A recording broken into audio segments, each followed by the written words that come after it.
Dígale cómo te ves de bien. Dile, la iglesia del Señor te sienta muy bien a ti.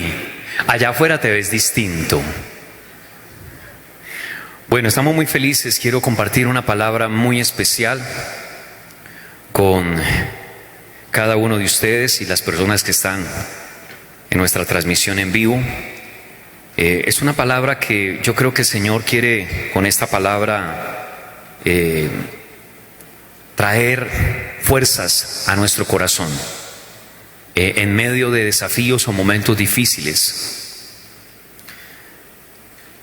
Y la ha llamado "Hay esperanza en la casa de misericordia". ¿Cómo se llama el tema? Hay esperanza en la casa de misericordia. En Juan, el capítulo 5, versículo 2 en adelante, dice: y hay en Jerusalén, cerca de las puertas de las ovejas, un estanque, llamado en hebreo Betesda, el cual tiene 5 pórticos. En estos yacía una multitud de enfermos, ciegos, cojos y paralíticos que esperaban el movimiento del agua. Mira ese escenario tan tétrico de toda esta multitud de enfermos. Verso 4: porque un ángel descendía de tiempo en tiempo al estanque y agitaba el agua, y el que primero descendía, eso era como los juegos de niños, el que primero llegue, ¿no? Y el que primero descendía al estanque después del movimiento del agua quedaba sano de cualquier enfermedad que tuviese. Me parece que es un ambiente bastante triste, bastante, no sé cómo describir la palabra, no sé si sea cruel, necesariamente no es la palabra exacta, pero porque de todas maneras había un ángel del Señor que intervenía allí, pero solo uno, solo el que llegaba primero en medio de todo ese mundo de personas. Y de vez en cuando, es decir, no era que todos los días ocurriera esto. Entonces había una esperanza de 1 en 1.000.000. O sea, el nivel de esperanza era un porcentaje bastante mínimo. Y encontramos que había allí un hombre, verso 5, que hacía 38 años que estaba enfermo. Cuando Jesús lo vio acostado y supo que llevaba ya mucho tiempo así, le dijo: ¿quieres ser sano? Betesda significa casa de misericordia. ¿Qué significa Betesda? Casa de misericordia. Esta es la casa de misericordia. Este es el lugar de tu esperanza. No para que de vez en cuando, sino para que siempre puedas encontrar en el Señor una respuesta a tu necesidad. Así que dice que aparece Jesús. Jesús nos está viendo, Jesús conoce. Jesús se da cuenta de las necesidades que tenemos, de cómo está tu vida, de cómo está tu matrimonio, de cómo está tu trabajo, de cómo están las cosas. Y muchas veces nosotros, cuando nos desconectamos de la guía del Espíritu Santo, quedamos como en un automático bastante preocupante, en un automático donde, aunque sabemos que estamos mal, seguimos así. No buscamos remedio, no buscamos salir de la situación. Es como un somnífero que el príncipe de este mundo aplica sobre la humanidad para que pierda toda sensibilidad, incluso sobre sí mismo. Que a pesar de que va directo al hueco, no importa. No hay reflexión, no hay cambio, no hay arrepentimiento. Pero aparece el Señor preguntando: ¿quieres ser sano? Y el Señor es el primero en sembrar esperanza en nuestras vidas. El primero que siembra esperanza en nuestras vidas es el Señor Jesús. 38 años de enfermedad, un paralítico. Dígame, ¿cuándo le iba a ganar a los demás? Que el primero que llegaba se sanaba cuando de vez en cuando se movieran las aguas. Primero, no se podía pegar el ojo. Esa gente a veces ni dormía esperando a ver si de pronto a las 3 de la mañana se movía el agua. Y el primero que llegaba, les digo que tenía más posibilidades un ciego que él de llegar primero. O sea que este mundo nos muestra que tener la esperanza de alcanzar algo es muy difícil. Es para unos poquitos, que no se puede, que es prácticamente imposible, que tu esperanza o que tus anhelos quedaron totalmente relegados. Pero nos encontramos con un Señor que, independiente de esas condiciones que hay en ese lugar, le pregunta: ¿tú quieres ser sano? Y hoy el Señor Jesús está delante de ti, te hace una pregunta: ¿tú quieres ser bendecido? ¿Tú quieres ver tus hijos en prosperidad? ¿Tú quieres que tu matrimonio esté restaurado en bendición y en victoria? ¿Tú quieres levantar una empresa próspera? Él es el primero en sembrar esperanza en nuestros corazones. Y quiero que hoy permitas a Jesús sembrar esperanza ahora mismo, en este instante, allí en tu corazón.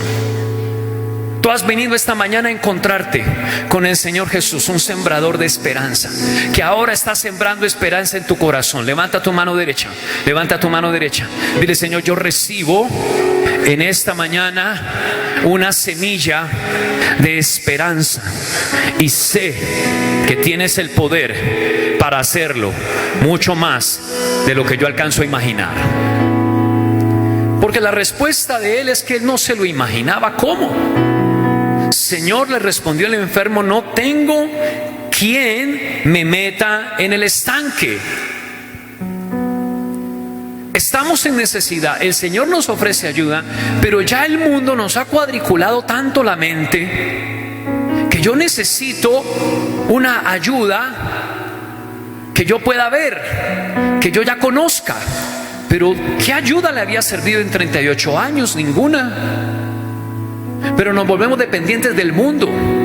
Y viene esa dependencia en el alcohol, en las drogas, en los juegos de azar, en la brujería, en una relación sentimental. Porque muchas personas tienen relaciones sentimentales como ídolos. Es decir, al tener un vacío profundo en su alma y no conocer al Señor, ponen toda su esperanza en un hombre, ponen toda su esperanza en una mujer.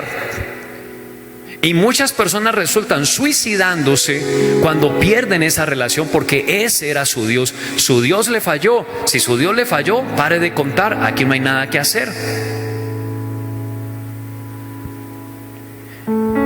Él inmediatamente está cuadriculado. No, como que si no hubiera escuchado la pregunta que le hizo el Señor.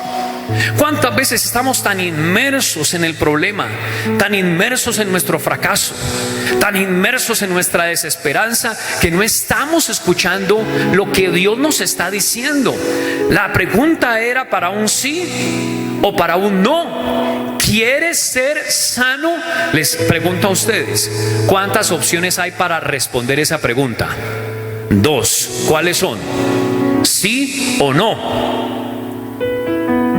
Estaba tan obnubilado en su prueba, en su circunstancia, que no podía entender lo que Jesús le estaba diciendo. Señor, le respondió el enfermo, no tengo quien me meta en el estanque.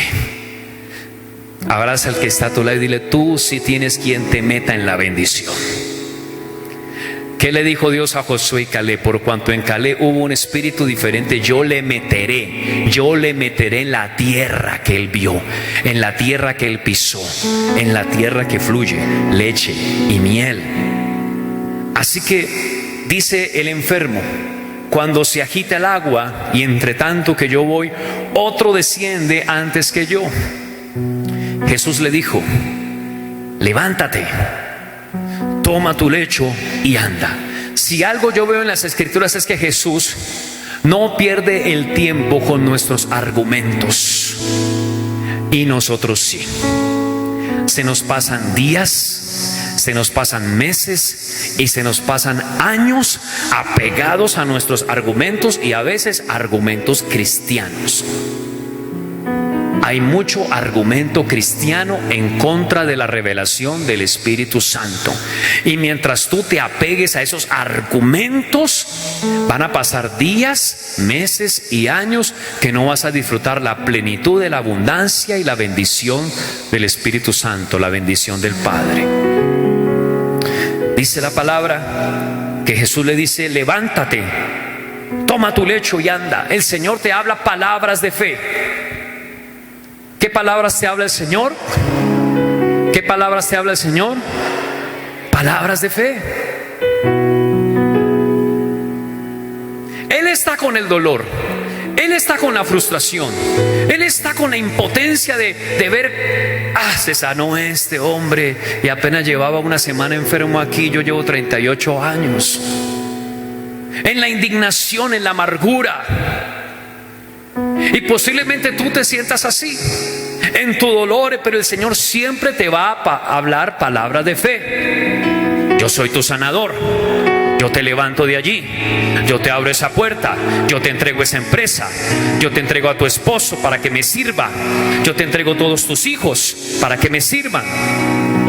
Y Él te está hablando con autoridad, palabra de fe, porque Él, así es la manera como Él siembra semillas de esperanza en nuestros corazones. Mirando por encima de nuestro dolor, mirando por encima de nuestra imposibilidad.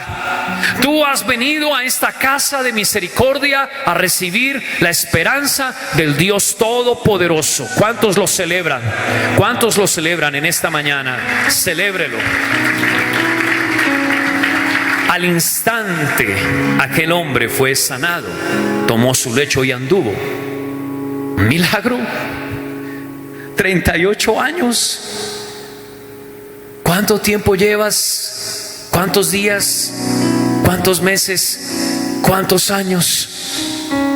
Yo vengo a decirte que a pesar que sean muchos los años o el tiempo que lleves, el Señor te puede levantar. Él es tu esperanza. Él lo puede cambiar todo en un instante. Abraza al que tienes a tu lado y dile: en un instante Él lo puede cambiar todo. Ahora era día de reposo. Y los judíos en el verso 10 dicen: no te es lícito llevar tu lecho. Es decir, usted porque está sano. Si hoy es día de reposo, vuelva y enférmese, que mañana lo sanen. Porque cuando hay esa argumentación religiosa, el enemigo se enfada y le molesta ver la obra de Dios en tu vida, ver la obra de Dios en tus finanzas, en tus hijos. Usted va a la empresa, usted va a su casa, celebrando lo que Dios ha hecho en su vida, y no falta el antife, no falta el antiunción, que le va a decir, que le va a señalar: ay, no, pero a mí me parece que de todas maneras esto y esto, uy, no, pues yo no estaría tan contento porque mire que esto y esto, pero vea que usted también todavía le está pasando esto y una cantidad de cosas. Este hombre venía celebrando su milagro y esto es: ¿por qué está sano? Pero es que el reposo de Dios está por encima, su misericordia está por encima de cualquier otra cosa. Hay un reposo de Dios para su pueblo. Ese reposo lo ganó Cristo sacrificando su cuerpo y su vida en la cruz del Calvario. Tú y yo ya no vivimos por un rito de guardar un día de reposo, no. Tú y yo ahora vivimos en el reposo de Dios. Y en el reposo de Dios hay milagros, sanidades, maravillas, restauración, liberación, prosperidad. El que me sanó, dice el verso 11, Él mismo me dijo: toma tu lecho y anda. ¿Cuál es nuestro escudo? El Señor, lo que nos dice el Señor, la palabra. ¿Qué vamos a argumentar? ¿Qué vamos a responder? Lo que dice el Señor. El Señor me dijo, el Señor me habló. Ahí está mi esperanza, porque el Señor me lo dijo, porque el Señor me habló. Aleluya. ¿A cuántos les ha hablado el Señor? ¿Cuántos por la palabra de Dios han recibido una promesa? ¿Cuántos han recibido una palabra profética? El Señor me dijo esto, yo sé que Él lo hará. ¿Y quién es el que te dijo eso? Pues no lo encuentro. Él estaba aquí hace un momento, no. Verso 14. Después le halló Jesús. ¿Y dónde estaba este hombre que había sido paralítico? ¿Dónde estaba? En la casa de misericordia, agradeciendo su milagro, buscando al Señor, adorando, alabando. Y Jesús le dijo: mira, has sido sanado, no peques más, para que no te venga alguna cosa peor. Escúchame bien, con el Señor estamos mejor, pero sin el Señor las cosas pueden estar peor. Si el Señor no está presente en nuestros planes, en nuestras decisiones, en nuestro camino, en nuestro matrimonio, en nuestro hogar, en nuestra empresa, las cosas pueden ser peores. Pero si el Señor está, las cosas van a ser mejor.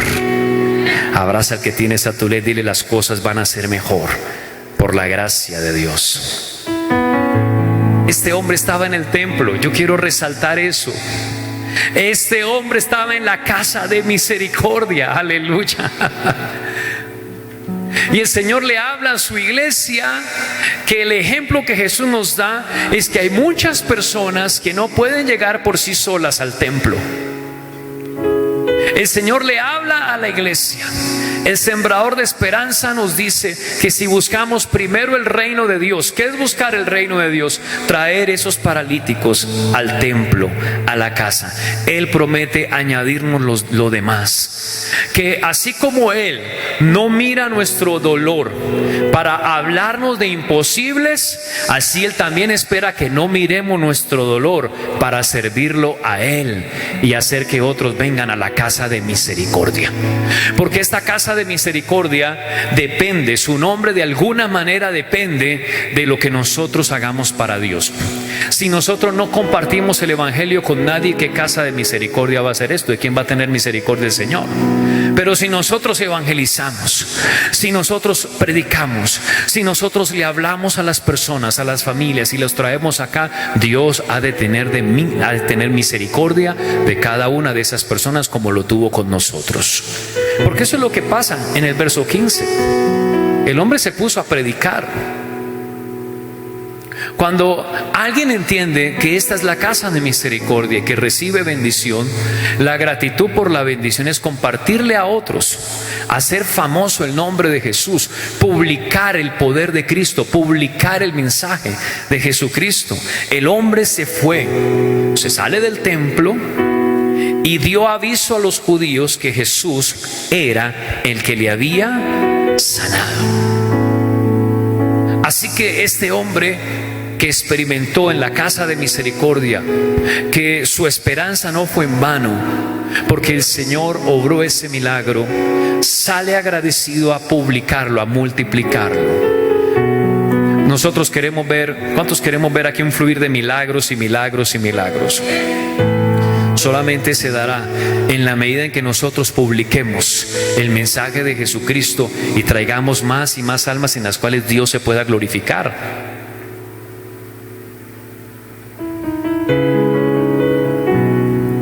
Por esta causa los judíos perseguían a Jesús, procuraban matarle porque hacía estas cosas en el día de reposo.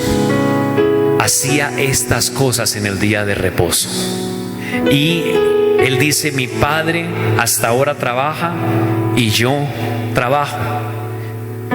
Jesús trabaja, el Señor está trabajando, Él está continuamente elaborando planes de bendición para su pueblo. Continuamente está enfilando su ejército de ángeles para ser enviados a su pueblo con asignaciones, con una asignación profética de bendición, de cobertura. ¿Cuántos creen eso? Él envía sus ángeles sobre nosotros para guardarnos, para librarnos, para protegernos.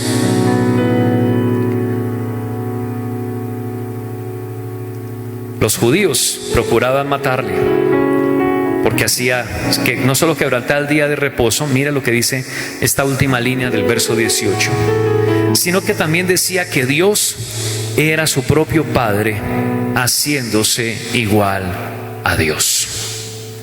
Nos habla de un Padre,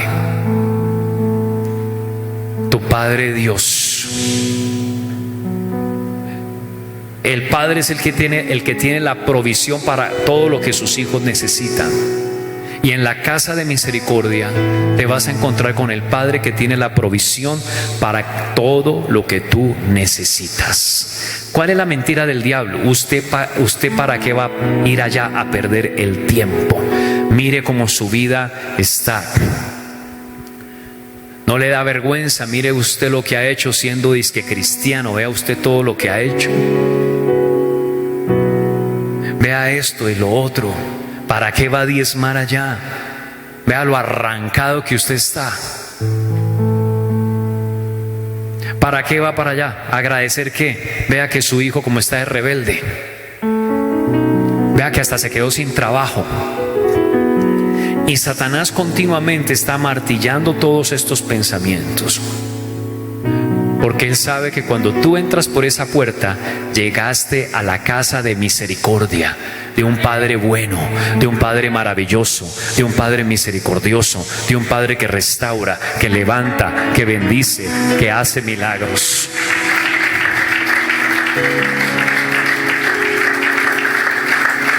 En Génesis 28, Jacob fue el primero en profetizar la iglesia. Siendo un hombre carnal, él experimentó lo que era la casa de misericordia. Él había robado a su hermano y engañado a su padre. Pero él estaba bajo la promesa de su abuelo Abraham, de su padre Isaac. Pero era un carnal, era un hombre de mal proceder. Y este hombre entendió que la casa de misericordia era su lugar de restauración y de oportunidad. Yo quiero que tú sepas que muchas veces hay actos proféticos que pueden desatar sobre ti una esperanza. Yo quiero hoy hacer partícipe de algo especial. ¿Dónde está Fabito? Fabito, ven.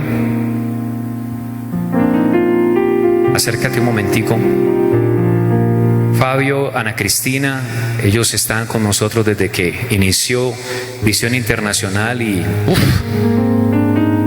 desde antes. Un detallito. Con este obsequio que queremos darte a ti y a tu familia, que es un detallito, una salidita ahorita, es decirte que así el Señor tiene un proyecto para ti, para tu casa, de levantarte, de exaltarte, de ponerte en niveles de abundancia, riqueza, honra y sabiduría, que el Señor se va a encargar de hacerlo.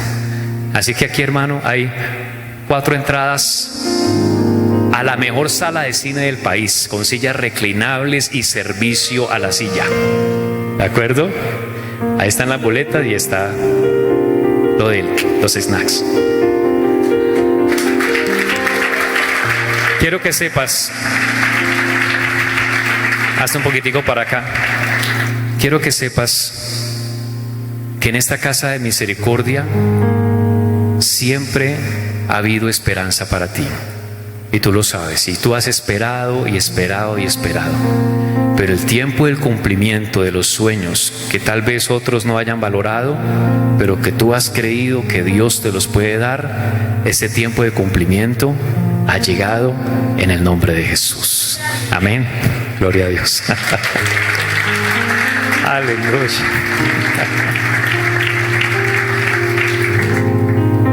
Jacob encontró misericordia.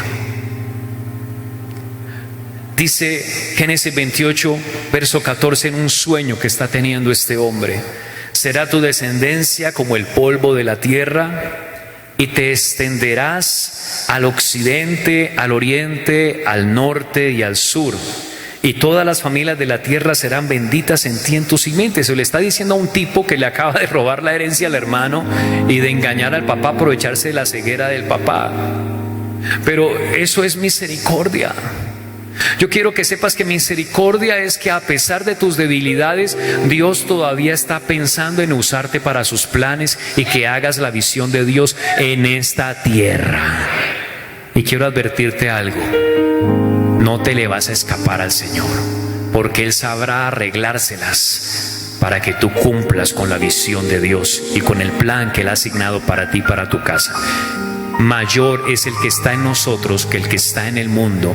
Y todo lo que el diablo ha querido hacer para enredarte y separarte de su plan y propósito y separarte de la visión del Señor, ahora mismo, en este momento, a causa de la unción, se pudre ese yugo sobre ti, sobre tu casa, y eres liberado para que cumplas tu asignación profética, tu destino profético, caminando en la visión de Dios, siendo bendecido y empoderado por la unción del Espíritu Santo. ¿Cuántos reciben esta palabra en el nombre de Jesús? He aquí, yo estoy contigo y te guardaré por donde quiera que fueres, y volveré a traerte a esta tierra, porque no te dejaré hasta que haya hecho lo que te he dicho. Y despertó Jacob. ¿Cómo el Señor puede contar con un ladrón, estafador, con un avaro? ¿Cómo le puede decir yo estoy contigo y te guardaré? Su misericordia.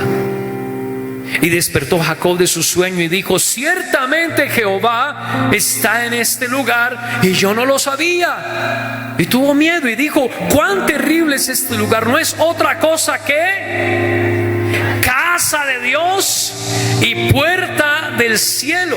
Y se levantó Jacob de mañana y tomó la piedra que había puesto de cabecera. Recordemos que esa piedra es Cristo, es la piedra angular, la roca sobre la cual se establece la iglesia, y la alzó por señal y derramó aceite, que es la unción del Espíritu Santo que venimos a recibir en esta casa. En esta casa venimos a ser saciados por la unción. En esta casa venimos a ser ungidos por el Espíritu Santo. Papás ungidos, mamás ungidas, empresarios. Dios ha dicho que está levantando empresarios ungidos por el Espíritu Santo, empresas exitosas, todos llegando en sus tremendos vehículos, la gente pasando y diciendo: uy, ese mundo de carros que están allí, y carros del año, esta iglesia está tremenda. ¿Quién estará allí? Ahí parece que asistiera el alcalde de Medellín, el presidente de Colombia. En el nombre de Jesús, alabe al Señor con todas sus fuerzas.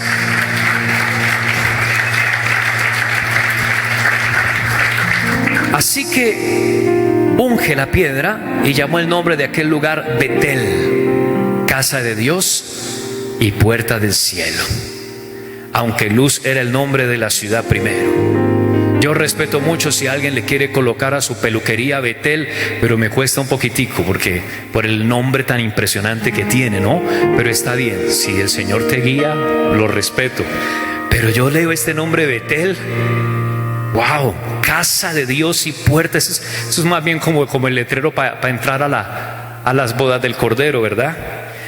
Dice: Jacob hizo un voto: si fuere Dios conmigo. Número 1. Número 2, y me guardare en este viaje en que voy. ¿Cómo aprende la cobertura un hombre que la cobertura le valía qué? ¿Cómo se dice? ¿Un pepino? ¿Un céntimo? ¿Qué más? Le valía sí, porque los huevos son baratos. Le valía un huevo. Le valía acarachas. La cobertura no importaba. Yo hago lo que quiero con mi vida, en mi plata, en mi dinero. Yo veo, aquí el mundo es de los vivos, que no sé qué, no sé cuánta, que cuánto de Dios, ni que nada, iglesia, ni que nada. Yo no soy fanático mío, ¿qué le pasa? Esas cosas no son para mí, lo mío es la plata, el billete, el billullo. este tipo quiere vivir bajo cobertura, y me guardare en este viaje en que voy, y me diere pan para comer, y vestido para vestir, y si volviere en paz a casa de mi padre, Jehová será mi Dios, y esta piedra que he puesto por señal. El primero que profetizó la iglesia en el primer libro de la Biblia. Y esta piedra que he puesto por señal será casa de Dios. Y de todo lo que me dieres, el diezmo apartaré para ti. ¿Cómo entiende en revelación del Espíritu este hombre que había acabado de robar a su hermano y de engañar a su papá la profundidad de la revelación de la verdad del diezmo? Que el diezmo se trae a la casa de Dios y se reconoce que hay un Dios que es mi proveedor, que es a quien yo le debo toda mi vida, yo vivo por Él, que no tengo ningún otro argumento sino de hacer lo que dice la palabra, de diezmar. ¿Y cómo este hombre hace esto? Antes de que existiera por ley, antes de que existiera el pueblo de Israel, antes de que se estableciera el primer pacto. Aquí no había un pacto como tal. El pacto se establece años después con Moisés. Porque hay gente que dice que el diezmo ya no es para este tiempo. El diezmo es atemporal. El diezmo ha existido desde la eternidad y por la eternidad. Porque es la muestra de que el hombre reconozca que hay un Dios que gobierna, a quien le debe todo. Así que este hombre llega a esa conclusión y nos muestra que su esperanza estuvo en esa casa de misericordia, y que él ya tenía esperanza de que todo ese plan tan impresionante que Dios le estaba mostrando, a pesar de su pecado, él lo podía llevar adelante, y lo llevó adelante. Y se convirtió en Israel. Y hoy en día Israel es una de las potencias mundiales. Israel es la tercera parte de lo que es Antioquia, ¿no? La tercera parte. La demografía, el espacio son 20.000 kilómetros cuadrados, averiguaste tú, ¿verdad? 20.000, y Antioquia tiene 60.000.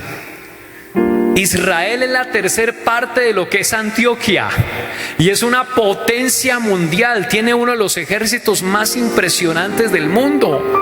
¿De dónde viene toda esa bendición? De que un día este hombre hizo este pacto con Dios, este voto con el Señor. ¿En dónde? En la casa de misericordia, en la iglesia. Abraham, en Génesis 22, iba a sacrificar a su hijo. Y Abraham declaró esta sentencia: en el monte de Jehová será provisto. ¿Y cuál es ese monte de Jehová? La casa de misericordia, la iglesia. Dios lo estaba probando. Sacrifícame tu hijo. En el verso 8 de Génesis 22 dice: respondió Abraham: Dios se proveerá de cordero para el holocausto, hijo mío. E iban juntos. Cuando llegaron al lugar que Dios le había dicho, edificó allí Abraham un altar, compuso la leña, ató a Isaac su hijo, lo puso en el altar sobre la leña. Extendió Abraham su mano, tomó el cuchillo para degollar a su hijo. Entonces el ángel de Jehová le dio voces desde el cielo y dijo: Abraham, Abraham. Él respondió: heme aquí. Dijo: no extiendas tu mano sobre el muchacho ni le hagas nada, porque ya conozco que temes a Dios, por cuanto no me rehusaste tu hijo, tu único. La casa de misericordia es el lugar donde nosotros venimos a ofrecer nuestros sacrificios, nuestros holocaustos, donde escuchamos las demandas de Dios y venimos a entregarlo. Imagínate que alguien diga: pastor, el Señor me habló de que vendiera esta propiedad y lo trajera. Yo, ¿qué le voy a decir? Si te lo dijo el Espíritu Santo, si tú estás convencido que el Señor te habló. Ya hubo personas que lo han hecho antes de él. Por ejemplo, Bernabé ya lo hizo. Ahora, la casa de misericordia. ¿Por qué muchas veces nosotros nos encerramos o nos quedamos como en un nivel de fe tan escaso, de tanta lucha, de depender tanto de las cosas de este mundo, del dinero? Porque cuando han venido los desafíos que Dios nos ha demandado, no hemos corrido al altar como Abraham.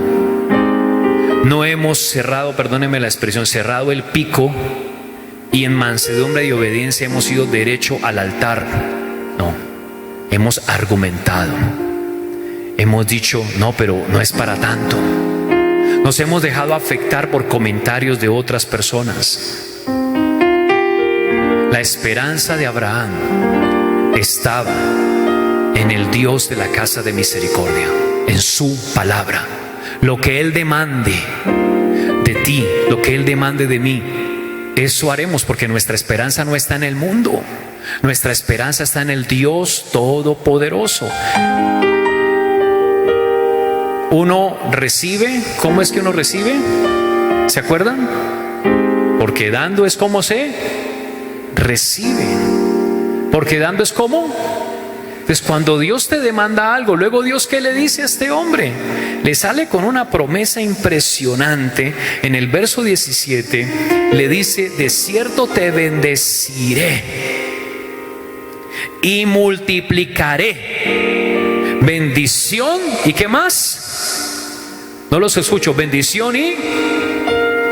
No los escucho todavía. Bendición y... A ver, tienen que ser todos al unísono, todo el mundo colabore. Bendición y multiplicación. Viene bendición y multiplicación en la casa de misericordia a aquellos que demuestren que su esperanza está en el Dios de Israel, en el Dios de los ejércitos, en el Dios todopoderoso, en el que es dueño de la tierra, su plenitud y todo lo que en ella hay. Tenía que sacrificar un hijo, el único que tenía, y estuvo dispuesto a hacerlo. Josafat. Estamos viendo distintos eventos y pasajes de la casa de misericordia con distintos hombres de Dios. Jacob, Abraham, ahora Josafat, que era descendiente del rey David. En el capítulo 20,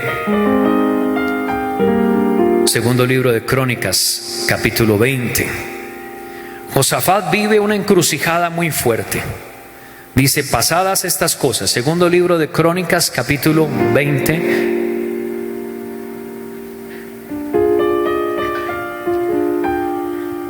pasadas estas cosas, aconteció que los hijos de Moab y de Amón, y con ellos otros de los amonitas, vinieron contra Josafat a la guerra. Entonces él tuvo temor, y Josafat humilló su rostro. Verso 3. Josafat humilló su rostro para consultar a Jehová, e hizo pregonar ayuno a todo Judá. Y se reunieron los de Judá para pedir socorro.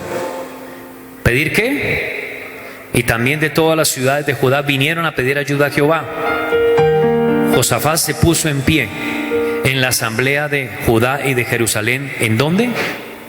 ¿En dónde? ¿En dónde? En la casa de Jehová, delante de él, atrio nuevo. Y he resaltado esa palabra atrio nuevo, por lo menos aquí la tengo resaltada con negrilla, cursiva y subrayada, porque me llama la atención algo. Nos habla de un atrio nuevo. Nos habla que Josafat le había metido la mano al templo. Nos habla de que Josafat era el rey, pero ¿dónde estaba el rey? En medio de una crisis del país, donde naciones alrededor querían invadir su país, y él es el presidente de ese país. Se quedó en el palacio presidencial con sus consejeros especialistas de gobierno para mirar cómo resolver el problema. No, ¿a dónde se fue? A la casa de misericordia. ¿A dónde fue? A la casa de misericordia. Y fue a clamar, pero nos habla de un atrio nuevo. Nos habla que este hombre había remodelado el atrio en su época. que amaba el templo, que respetaba a los sacerdotes, a los profetas y los levitas, que entendía el valor de la casa de Dios, porque ahí estaba su esperanza. Hay gente que dice: no, la verdad, yo creo mucho en el Señor, pero en el templo no se les ve por ningún lado. Esa esperanza es hueca, es vana, no existe, no es verdad, solo religión, y la religión no tiene poder. Este hombre conocía la palabra. Va al templo, a la casa de misericordia, y empieza a orar en el versículo 6. Jehová, Dios de nuestros padres, ¿no eres tú Dios? Y empieza a orar conforme a lo que dice la palabra de Dios. Cuando venimos a la casa de misericordia y mostramos que nuestra esperanza está en Él, porque la palabra de Dios lo dice, y venimos al templo a decir: Señor, tu palabra dice. Y venimos a escuchar la voz de un profeta, a recibir palabra, a decir: Señor, recibo esta palabra en mi vida, y en este momento, conforme a esta palabra que tú dices, yo, Señor, creo que tú puedes hacer esto en mi hogar. Yo, Señor, creo que Visión Internacional, este segundo semestre, va a ser explosivo, va a ser de crecimiento, va a ser de multiplicación, va a ser de abundancia. Y por eso en este altar yo siembro, junto con mi esposa, mi familia, sembramos por esta promesa. Padre, creemos en el nombre de Jesús, en esta casa de misericordia, lo que tú has hablado por tu siervo, tu profeta, que este semestre ha de ser, Señor, sobrenatural, lleno de abundancia y de crecimiento y multiplicación. Lo creemos y te honramos en Cristo Jesús. Amén y amén. Aleluya. Alabe al Señor con todas sus fuerzas. Ahí estaba Josafat, conforme a la palabra, y él estaba clamando conforme a lo que decía la palabra. Verso 8: ellos han hablado, ellos han habitado en ella. ¿Quiénes? Todos, como Abraham, como David, etcétera. Y te han edificado en ella santuario a tu nombre, diciendo: si mal viniere sobre nosotros, o espada de castigo, o pestilencia, o hambre, nos presentaremos delante de esta casa y delante de ti, porque tu nombre está en esta casa. Y a causa de nuestras tribulaciones clamaremos a ti, y tú nos oirás y salvarás. Ahora pues, he aquí los hijos de Amón y de Moab y los del monte Seir, a cuya tierra no quisiste que pasase Israel cuando venía de la tierra de Egipto, sino que se apartase de ellos y no los destruyese. He aquí ellos nos dan el pago, viniendo a arrojarnos de la heredad que tú nos diste en posesión. Oh Dios nuestro, ¿no los juzgarás tú? Porque en nosotros no hay fuerza contra tan grande multitud que viene contra nosotros. ¿Cuántos se han sentido sin fuerzas contra tantas cosas que vienen en tu contra? Pero él, ¿dónde está? ¿Dónde está Josafat haciendo esta oración? ¿Dónde? En la casa de misericordia. ¿Dónde? En la casa de misericordia. Y dice: Señor, no sabemos qué hacer. En el versículo 12: oh Dios nuestro, no los juzgarás tú, porque en nosotros no hay fuerza contra tan grande multitud, pero en la casa de misericordia recibimos fuerza. Y dice: no sabemos qué hacer, y a ti volvemos nuestros ojos. Y todo Judá estaba en pie delante de Jehová, con sus niños y sus mujeres y sus hijos. Y estaba Jaasiel, hijo de Zacarías, levita de los hijos de Asaf. Subrayé eso también, ya les voy a explicar por qué. Levita de los hijos de Asaf, sobre el cual vino el Espíritu de Jehová en medio de la reunión. Y dijo: oíd todo Judá. Viene una palabra profética de un profeta de Dios en el templo, en la casa de misericordia. Dios usa la palabra profética en la casa de misericordia. Y viene una palabra profética del profeta de Dios. Jehová dice así: no temáis ni os amedrentéis. Así te está diciendo el Señor también a ti. No temáis ni os amedrentéis delante de esta multitud tan grande, porque no es vuestra la guerra, sino de Dios. Cuando venimos a casa de misericordia, cuando amamos el templo, que hasta hacemos un atrio nuevo como Josafat, cuando se multiplican los enemigos 3 contra 1 y tú no sabes qué hacer, y tú vienes a la casa de misericordia, el Señor te dice: hijo, yo me encargo de esta guerra.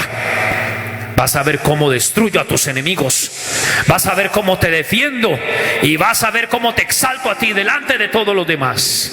¿Cuántos alaban al Señor por eso? Y sigue la palabra profética, la palabra profeta: mañana descenderéis contra ellos. Y el versículo 17: no habrá para que peleéis, estad quietos y ved la salvación de Jehová con vosotros. Oh Judá y Jerusalén, no temáis ni desmayéis, salid mañana contra ellos, porque Jehová estará con vosotros. Entonces Josafat se inclinó rostro a tierra, y asimismo todo Judá y los moradores de Jerusalén se postraron delante de Jehová y adoraron a Jehová. Nuestra esperanza está en la casa de misericordia, cuando nos postramos. Pero ¿cómo es la dureza de nuestro corazón? ¿Somos sensibles para postrarnos, para adorarlo, para bajar nuestra cabeza? ¿O cómo venimos al templo? Todos señores, todos unos duros. Yo sé lo que tengo. Yo sé cómo hago las cosas. Yo tengo experiencia. Aquí vengo porque la iglesia me parece bonita. Me gustan muchas cosas.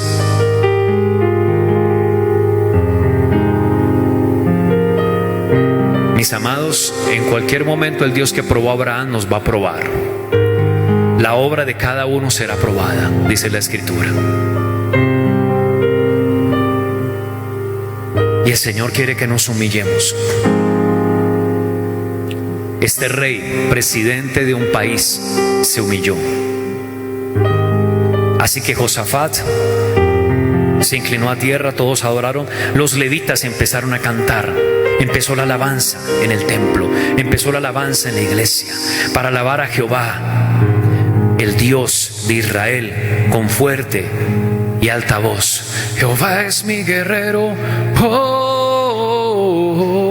con mi alabanza pelearé, pues no es mi guerra sino la de Dios.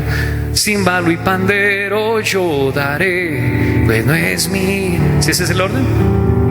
Danza ahí. Pues no es mi. Con fuerte y alta yo gritaré.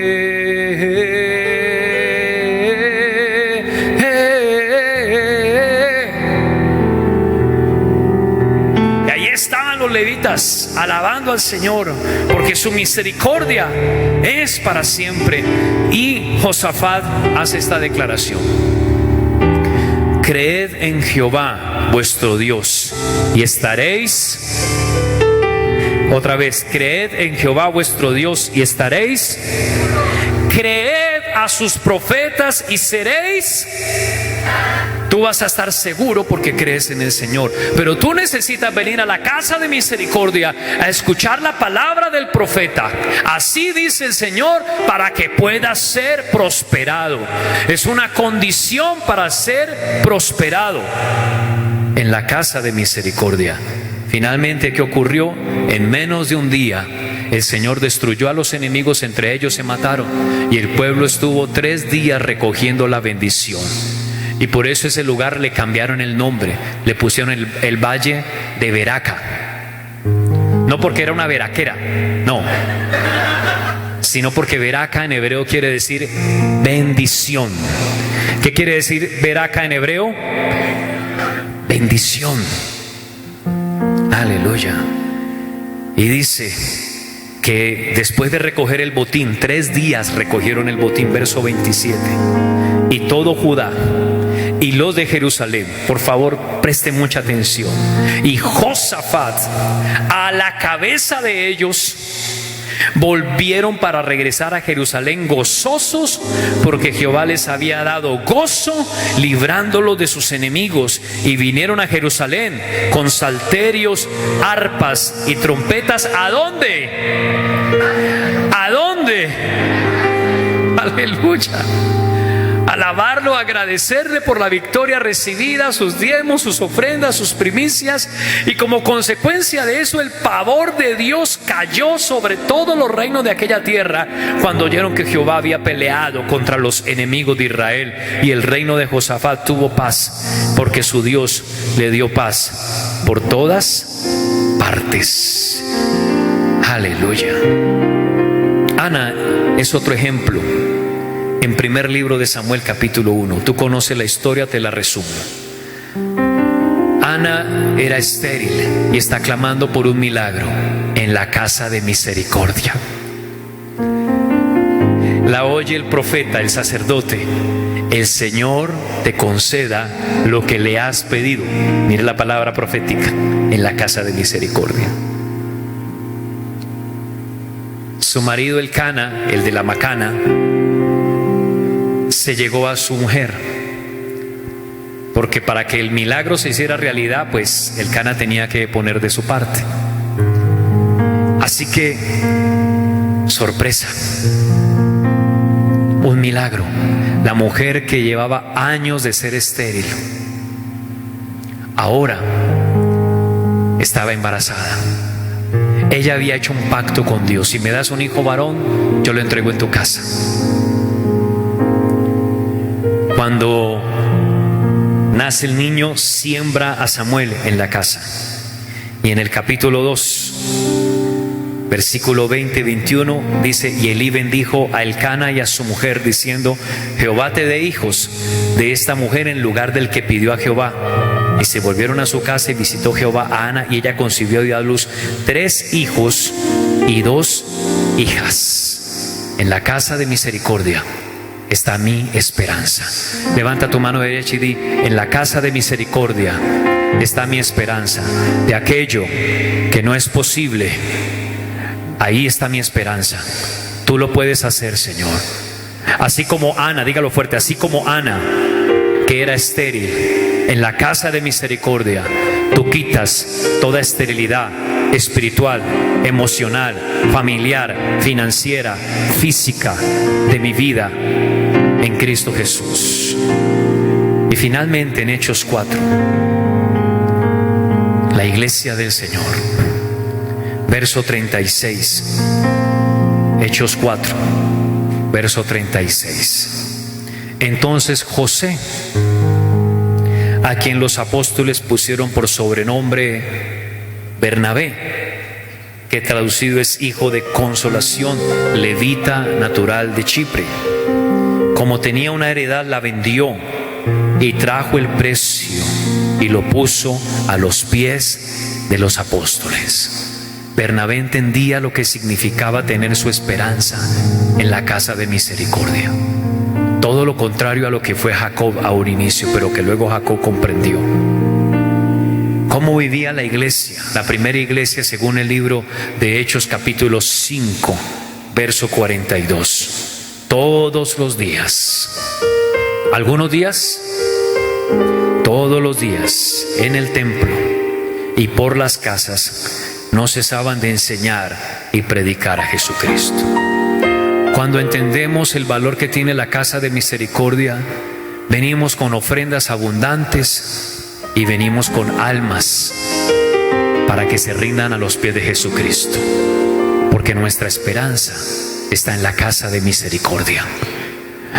Así como el Señor no se enfoca en tu dolor para desatar sobre ti milagros y decir: levántate, toma tu lecho y anda, así el Señor quiere que nosotros no nos enfoquemos en nuestro dolor, sino que lo sirvamos como Él ha dicho, y le traigamos almas y pongamos a los pies de los apóstoles abundantes ofrendas para que esta obra se siga haciendo. Porque aquí, en esta casa de misericordia, está la esperanza para ti, para tu casa, para tus hijos y para todas tus generaciones en Cristo Jesús.